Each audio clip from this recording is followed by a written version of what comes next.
welcome to the Faith and Science Podcast. My name is Tyler Bublitz, and welcome to the 5th Sunday of Epiphany. I'm so excited to have you guys back. This has been an absolutely great week for me. And this 5th Sunday of Epiphany for February 4th, 2018 is going to be an exciting one. This is the last Sunday of Epiphany, and so we got a lot of things to kind of dig into. But before we get into that, I want to first thank everyone for all the feedback that I've been getting on this. I enjoy it so much. It's been so constructive and so powerful to me. I love hearing how it's been beneficial. I love hearing how ways to make this better, make it more applicable to all of you, because this is for you. This is for you, the listener, to be able to use this information and grow and strengthen your faith. And I'm so excited to hear that it is working, that it is being useful. And I'm extremely excited about that. The second thing I'm extremely excited about is that I got done with the Faith and Science Convocation at Luther Seminary, and man, it was awesome. Made a lot of great connections, made a lot of information just came pouring down on me in so many of the best ways possible. And I'm excited to share that stuff with you. I'm excited to dig into different resources that I got to hopefully be able to make this a better podcast for you, the listener, and to help you guys out. I'm just excited what this can do for you, the listener. And this, as I've stated before, I'm looking at and trying to figure out ways to make this a better podcast. And this was one of the things that I was looking at. And one of the ways that just learning more to help you guys. And so this was definitely a step in the right direction, and I'm excited on where this is going. But what's also exciting this week is the lesson. We have a great lesson for this final week of Epiphany. And we'll kind of go through it like we normally do, starting with the gospel. We're in Mark again, picking up exactly where we left off last week. Mark chapter 1, verses 29 through 39. And this is where... Okay, we got to first do a quick rewind. Last week, as you remember, Jesus is in the synagogue teaching. He casts out a demon or an unclean spirit out of a person and amazes people. This picks up right where they left off. He leaves the synagogue. He goes with Simon, Andrew, and James and John. Simon's mother-in-law has a fever. He goes and heals her to the point where she is serving them instantly. There is no recuperation process. She's completely healed. The community, the people of the city start bringing the sick, the people with demons. He's casting them out. Then the next morning he gets up and goes to pray. And this is where I think one of the words that we'll kind of get back to is that the companions, like Simon and his companions, hunted for him in verse 36. They've been searching for him. And we'll get into that a little bit more. And Jesus then kind of lays out that he wants to go and share this message throughout Galilee. And his ministry now is continuing to move. So it's exciting times. The first reading, the Old Testament reading, is out of Isaiah chapter 40, verses 21 through 31. This is an interesting reading and a very good reading, talking about maybe someone coming to the faith and kind of, struggling, fighting with the ups and downs of the faith, or someone going through the faith and having, those dry spells at times where it's just hard to continue to go through. And I think it kind of sums it up really well in verse 30 and 31. Even youth will faint and be weary, and the young will fall exhausted. But those who wait for the Lord shall renew their strength. They shall mount up with wings like eagles. They shall run and not be weary. They shall walk and not faint. So again, kind of an interesting reading we'll kind of grapple with a little bit more, but the encouragement there in verses 30 and 31 is so powerful. The psalm this week, if your church is doing a psalm, it's Psalm 147, verses 1 through 11 and 20c.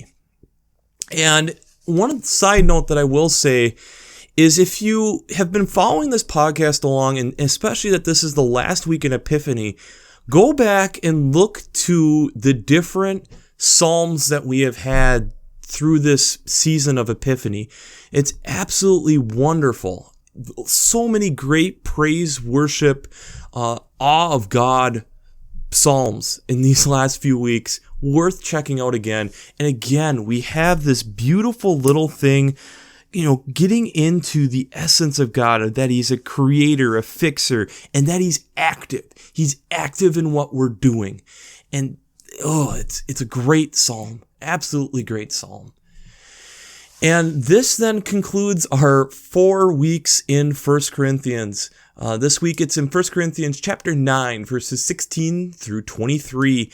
And Paul's kind of laying it all out here, that we're called to share the gospel and not do it for fame. Do it because it's essentially who we are, kind of getting to what your calling is and fulfilling it. And just how God wants us to be this giving spirit, this giving guy who wants us to keep moving forward with our faith. So before I get too much further in this, I just want to say a lot of these insights and stuff, because I'm not an ordained minister, come from Working Preacher. Gives me a lot of direction. If you haven't checked out Working Preacher or the Sermon Brainwaves podcast, there's a lot of great information. I would even recommend, for this one, I looked at their 400th episode, which is from 2015, a great little episode, kind of giving me a lot of direction and a lot of different insights and the things that help me be able to make this applicable to you guys. And I was able to listen to Matt Skinner, who is on the podcast, and I got to listen to him preach and talk to him briefly after his preaching. He did a great job, great guy. And so I would just highly recommend, if you're not using this resource, to take a look into it and really look into it. And that's one of the things from that conference. Like I stated earlier, I'm super excited to have even more resources to be bringing to you guys. There's a couple ones that I'm really looking into to help me be able to bring you guys even more information from various spots. So as we get into this 5th week and kind of really start breaking down, I want to quickly kind of think back to where we've come with this podcast and what we've covered here in the Epiphany season. Because I think when we're looking at especially that final reading from 1 Corinthians chapter 9, Paul is this is kind of his epiphany moment. I almost want to feel like kind of wrapping up what we've been talking about. And since we've been covering 1 Corinthians most of the way through this epiphany season, it's a good moment to reflect. So the first week, the first podcast that I came out with was the baptism of Jesus in the Gospel of Mark. And that's where we kind of covered baptism and water, and we had these images from the Psalm talking about the trees of Lebanon and leaping like a calf and what worship looks like, but also the amazing qualities of water and how it's able to cleanse us and how it's just this amazing, amazing substance that God has given us. We then get into the second week, which was out of John's Gospel, and we talked about, it was John's version of calling the disciples, and we got into relationships. And that's when we got into talking about the whooping crane recovery and sandhill cranes and how they communicate and work together, and kind of how humans in this case have really helped the whooping crane, but then also how cranes, but the sandhill crane, and how their migration and how they communicate. Then we got into calling, the third week, which was Mark's gospel on calling the disciples. And we got into kind of this way of calling from the cellular level and how we all started as stem cells and every part of us started as stem cells. And it goes through the hippocampus and it decides then what type of cells do we need right now, and how the lives of these cells are going to drastically differ based on what the body needs. But it's still part of the mission of the body to be able to serve the human that it's providing for. And then how we're each called, we've come from the same maker, and each of us are called to a different calling, a different mission to fit the body of Christ.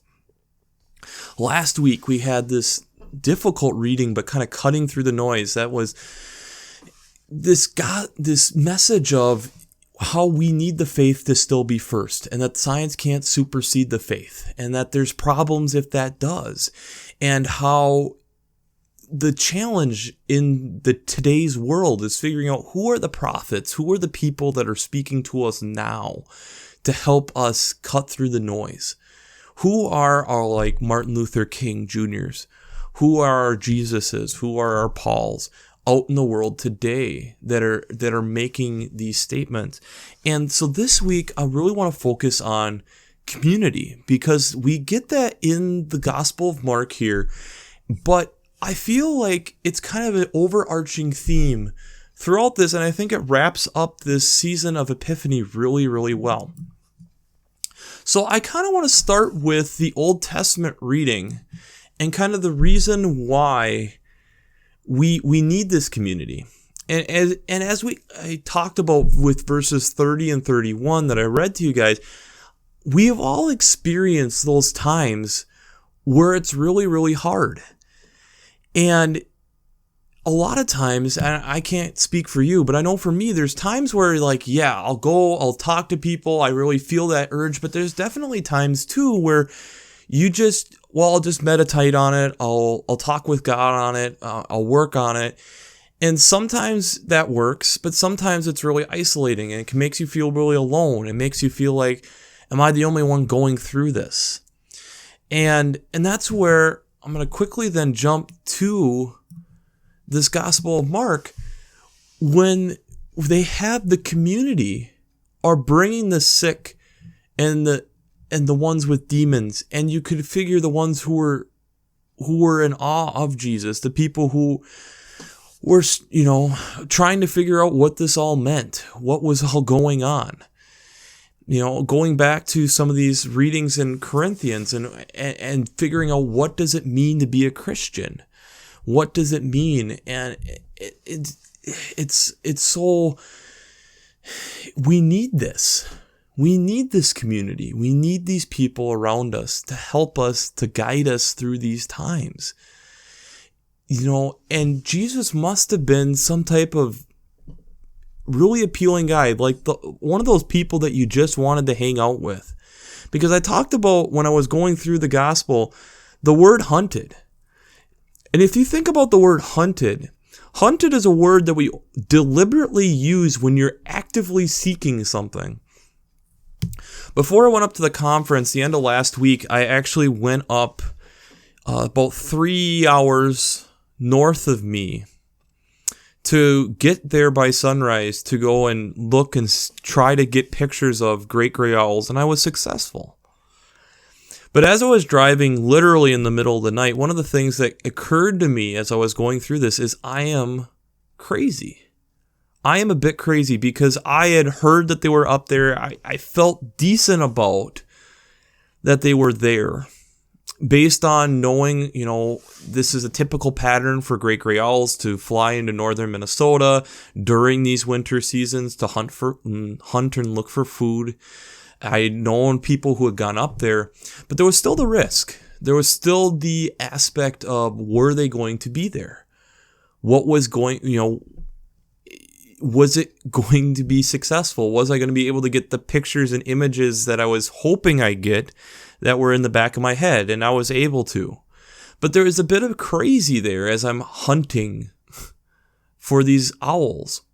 And if we think about it, these people were so drawn that they were actively looking at, actively seeking Jesus. They want to be around him. There's something different about this guy. And if you think about even just that whole day, possibly that he was in the synagogue teaching, casts out a demon, goes into a private setting with Simon's mother-in-law, cures her fever. They find him. They suddenly, he starts helping all these people. Why wouldn't you want to be around him? I mean, it's not putting it as a life of the party, but in a way he was. Like, how crazy, this just must have been earth-shattering. How fast, how amazing this was happening right in front of them. It's amazing to think about that. And it ties so beautifully into the psalm that we have, that that praise the Lord is the one verse in verse 20.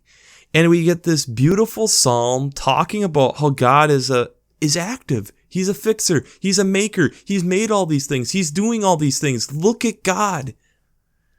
Sing to God with thanksgiving. Make a melody to God on the lyre. Verse 7.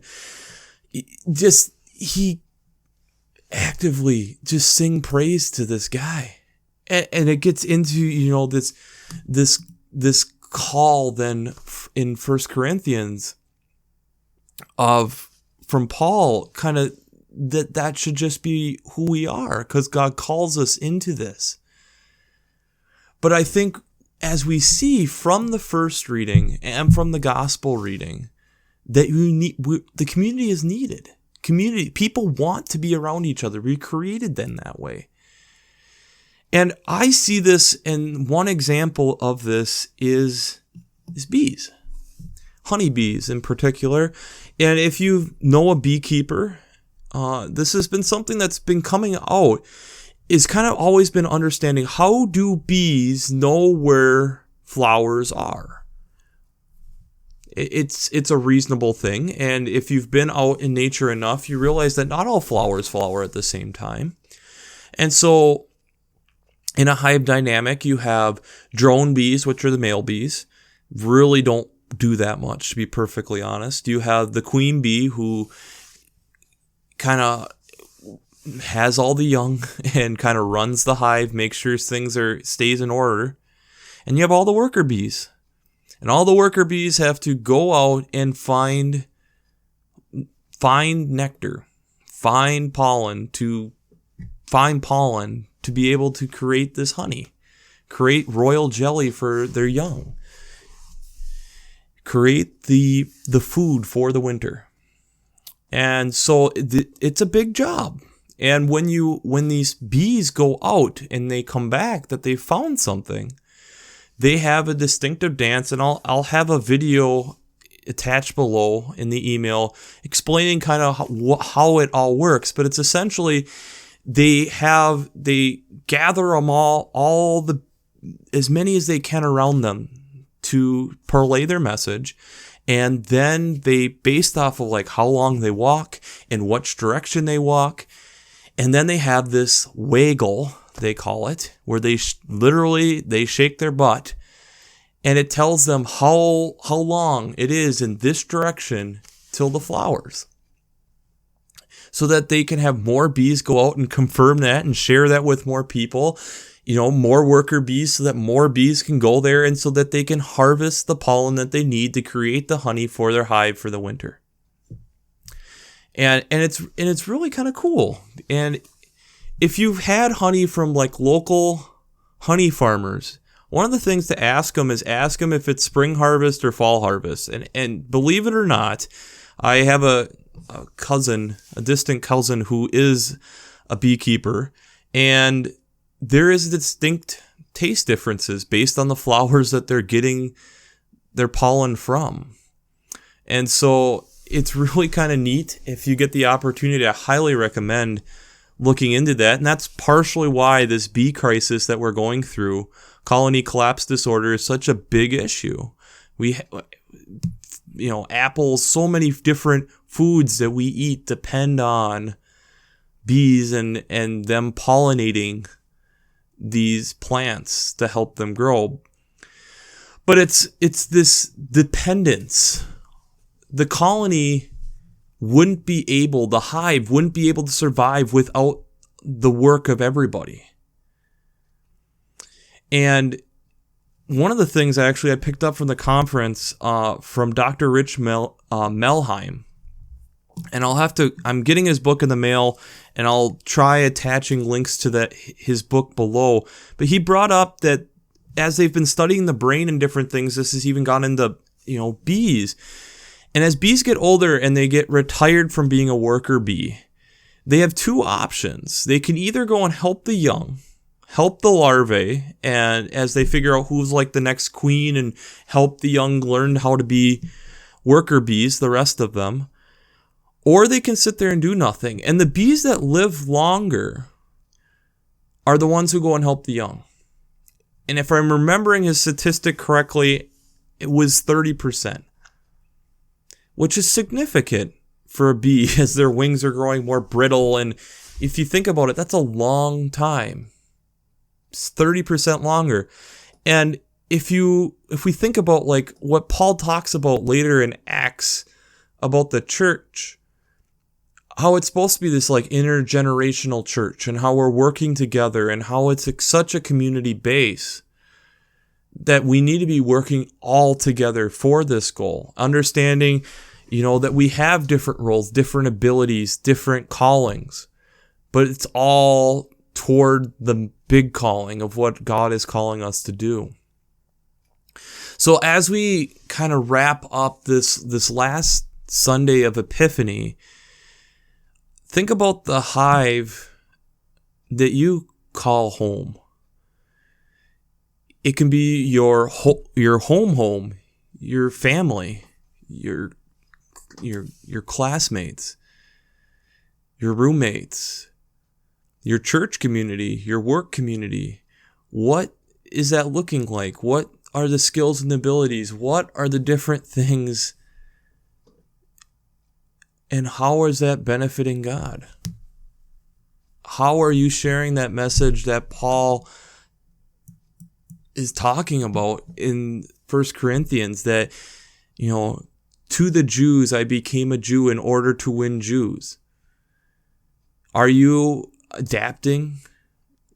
Are you working within the constraints of the places that God's putting you in to be able to fulfill the mission that God has given you? Are you trying your best to find flowers to provide for your hive? Are you then, when you're getting the message, going and finding it and bringing it back and sharing that message with more people?